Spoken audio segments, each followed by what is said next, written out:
नमस्कार. तुम्ही पथनाट्य केलंही असेल आणि पथनाट्य पाहिलंही असेल, पण पथनाट्य म्हणजे काय तुम्हाला माहिती आहे का? नसेल तर हा व्हिडिओ खास तुमच्यासाठी. नमस्कार, मी स्वराली आणि आजच्या या कार्यक्रमामध्ये मी तुम्हा सर्वांचं हार्दिक स्वागत करते. आज या विषयावर आपल्यासोबत चर्चा करण्यासाठी प्राध्यापक डॉक्टर संजय भागवत सर आहेत. ते एक उत्तम लेखक, कवी, कलाकार असून मराठी पथनाट्य चिकित्सक अभ्यास या विषयावर त्यांनी PhD देखील प्राप्त केली. तसेच नाट्य, लोकनाट्य आणि पथनाट्य या पुस्तकाचे ते लेखक देखील आहेत. एवढंच नव्हे तर अनेक सामाजिक चळवळी, अनेक उपक्रमांमध्ये त्यांचा सहभाग हा सक्रिय असतो. नमस्कार सर.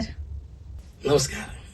पहिला प्रश्न तुमच्यासाठी असा आहे की तुम्ही PhD देखील पथनाट्य या विषयात प्राप्त केली आहे, तसेच तुम्ही पुस्तक देखील पथनाट्यावर लिहिलंय. तर पथनाट्य हा विषय निवडण्यामागचा तुमचा हेतू काय? सामाजिक परिवर्तनाच्या दृष्टिकोनातून पथनाट्य हे एक प्रभावी माध्यम आहे हे मला समजलं. साधारण 1993चा काळ होता आणि पुण्यामधले प्राध्यापक अजित अभ्यंकर, त्यानंतर नितीन पवार यांनी दौंड इथे एक नारायण बेट म्हणून एक ठिकाण आहे, तिथे त्यांनी पथनाट्य कसं करावं याविषयी मार्गदर्शनपर शिबिर आयोजित केलं होतं आणि त्या शिबिरामध्ये मी सहभागी झालो होतो. तेव्हाच मला असं वाटलं की खरोखर हा अतिशय सुंदर असा नाट्यकला प्रकार आहे, आपण याच्यामध्ये अधिक लक्ष दिलं पाहिजे. आणि त्यांनी जे मार्गदर्शन केलं ती माझ्या या संशोधनाची पूर्वपीठिका होती. तिथपासून हा विषय माझ्या डोक्यामध्ये घोळत होता आणि मग पुढे भविष्यामध्ये आपण याच्यावरच PhD करायची असं मी ठरवलं होतं आणि मग त्यानुसार याच्या विषयावरती मी PhD चा निर्णय घेतला. खूप छान सर. सर, यालाच लागून माझा तुम्हाला असा प्रश्न आहे की आपण सर्वजणच पथनाट्याविषयी थोडेफार परिचित असतो, पण नेमकं पथनाट्य म्हणजे काय, त्याची संकल्पना काय, किंवा ही परंपरा कधीपासून चालू आहे ही जरा आमच्या श्रोत्यांना सांगा. पथनाट्य म्हणजे सामाजिक परिवर्तनाच्या दृष्टिकोनातून समाजामध्ये असलेले अनेक प्रॉब्लेम, समस्या कलेच्या माध्यमातून लोकांच्या पुढे मांडणं म्हणजे पथनाट्य. आपण समाजामध्ये जेव्हा अवतीभोवती पाहतो तेव्हा अनेक लोक अन्याय, अत्याचारग्रस्त असतात. कुणी अंधश्रद्धेला बळी पडलेलं असतं, कुठल्या सुनेचं सासरी शोषण होत असतं, तिला छळलं जात असतं, कुठे भ्रष्टाचार होत असतो, आपण कुणी महागाईने त्रस्त असतं. एड्स सारखे विकार या समाजामध्ये बोकाळलेले आहेत. म्हणजे समाजामध्ये असणाऱ्या अनेक सामाजिक ज्या काही समस्या आहेत त्या समस्या लोकांपुढे मांडून त्यांना विचारप्रवण बनवणं, त्यांना विचार करायला भाग पाडणं, हे कशामुळे होऊ शकतं? तर हे केवळ पथनाट्यामुळे होऊ शकतं. आणि मग पथनाट्य हा एक कला प्रकार आहे, त्याचा माध्यम म्हणून उपयोग करून समाजाच्या बरोबर जाऊन, समाजाच्या जवळ जाऊन त्यांना आकर्षित करून ह्या ज्या काही समस्या आहेत ह्या समस्या वेगवेगळ्या कलांचा उपयोग फॉर्मॅट म्हणून करून त्या समस्या लोकांच्या पुढे मांडणं, त्यांना विचार करायला भाग पाडणं, त्यांना कृती करायला भाग पाडणं, हे सर्व काम पथनाट्य करत असतं. आणि पथनाट्याचा इतिहास म्हणाल तर खूप मोठा आहे. सामाजिक परिवर्तनाच्या दृष्टिकोनातून पथनाट्यानं खूप मोठं काम या महाराष्ट्रामध्ये केलेलं आहे.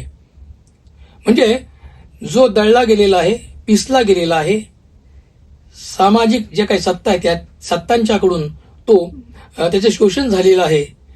मग पौराणिक असतील किंवा सामाजिक असतील, आर्थिक असतील, सांस्कृतिक असतील, ह्या ज्या काही सगळ्या सत्ता आहेत या सगळ्या सत्तांच्या मध्ये जो कळत नकळत जाणीवपूर्वक भरडला गेलेला आहे, त्याच्या व्यथा, त्याच्या वेदना या अगदी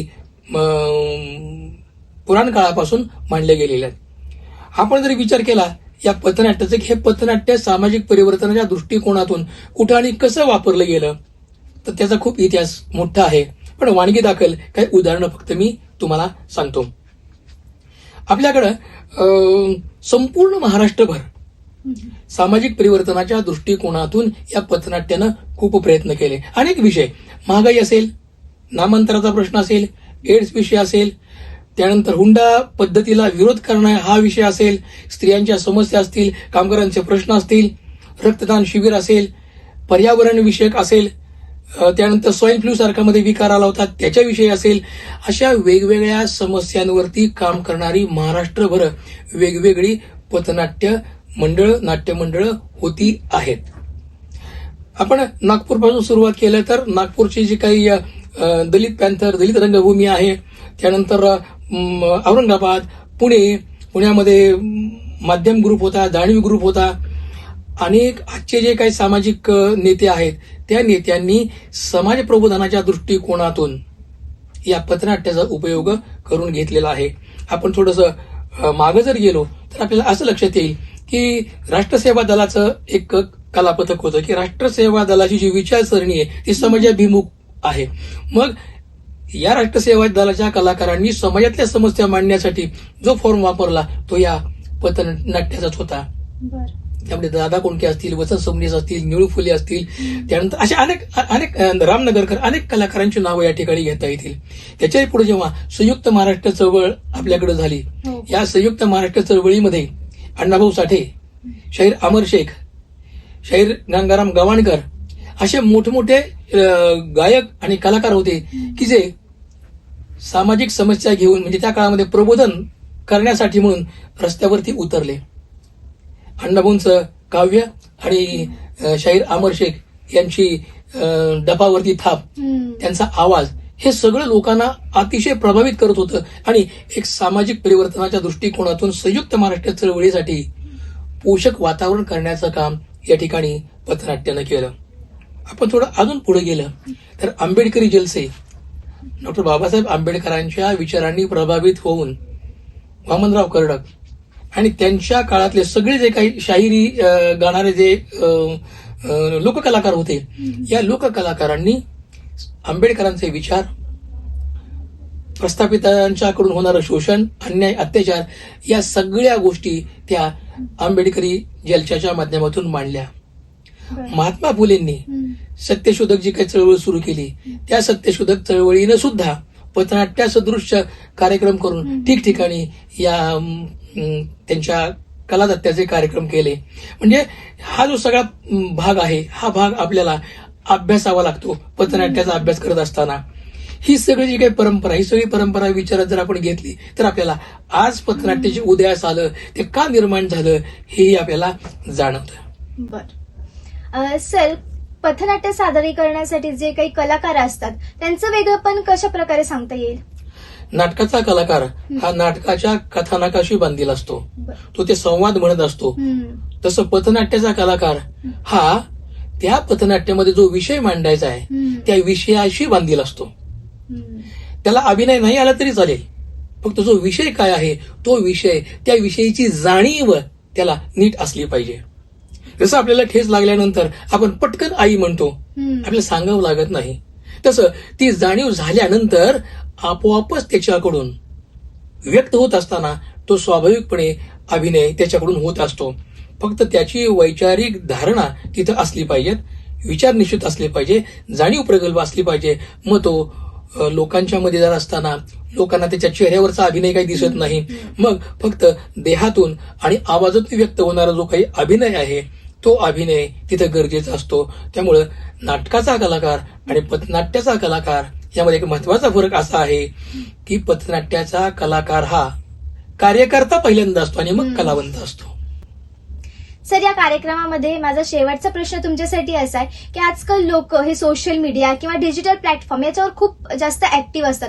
म्हणजे नेटफ्लिक्स, डिझनी असेल, हॉटस्टार या सगळ्यांवर अतिशय ऍक्टिव्ह ते लोक असतात. तर या सगळ्या डिजिटल टेक्नॉलॉजीच्या दुनियेमध्ये म्हणता येईल असं काय वेगळेपण पथनाट्यामध्ये आहे किंवा लोकांनी पथनाट्य अजून का पाहावं असं तुम्हाला वाटतं?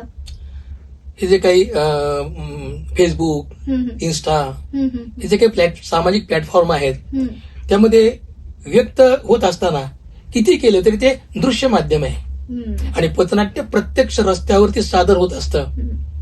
त्यामुळं तिथं असणाऱ्या समस्या या कलावंताच्या काळजातून त्याच्या वेदना व्यक्त होत असतात आणि जे काळजातून व्यक्त होत असतं ते लोकांना पाहायला जास्त आवडतं. त्यामुळे ही कितीही माध्यमं प्रभावित होऊ द्या, जोपर्यंत या समाजामध्ये अन्याय आहे, शोषण आहे, अत्याचार आहे, तोपर्यंत त्या समस्या निर्माण होत जाणार. आणि त्या समस्या मांडण्यासाठी पथनाट्यासारखं दुसरं प्रभावी माध्यम दुसरं नाही. म्हणून लोकांनी आणि कार्यकर्त्यांनी त्या पथनाट्याचा उपयोग सामाजिक प्रबोधनासाठी करावा आणि तो होत राहणार. हेच या पथनाट्याचं खरं सामर्थ्य आहे. सर, तुमच्याशी गप्पा मारून खूप छान वाटलं. नक्कीच तुम्ही दिलेली माहिती आमच्या श्रोत्यांना प्रेरणादायी ठरेल. भेटूयात पुढच्या भागामध्ये नवीन विषयासह, नवीन मान्यवरांसह. तोपर्यंत तुम्हाला आमचा संवाद कसा वाटला आणि तुम्ही तुमच्या पथनाट्यातील काय अनुभव असतील ते कमेंटद्वारे आमच्यापर्यंत पोहोचवा. धन्यवाद. धन्यवाद.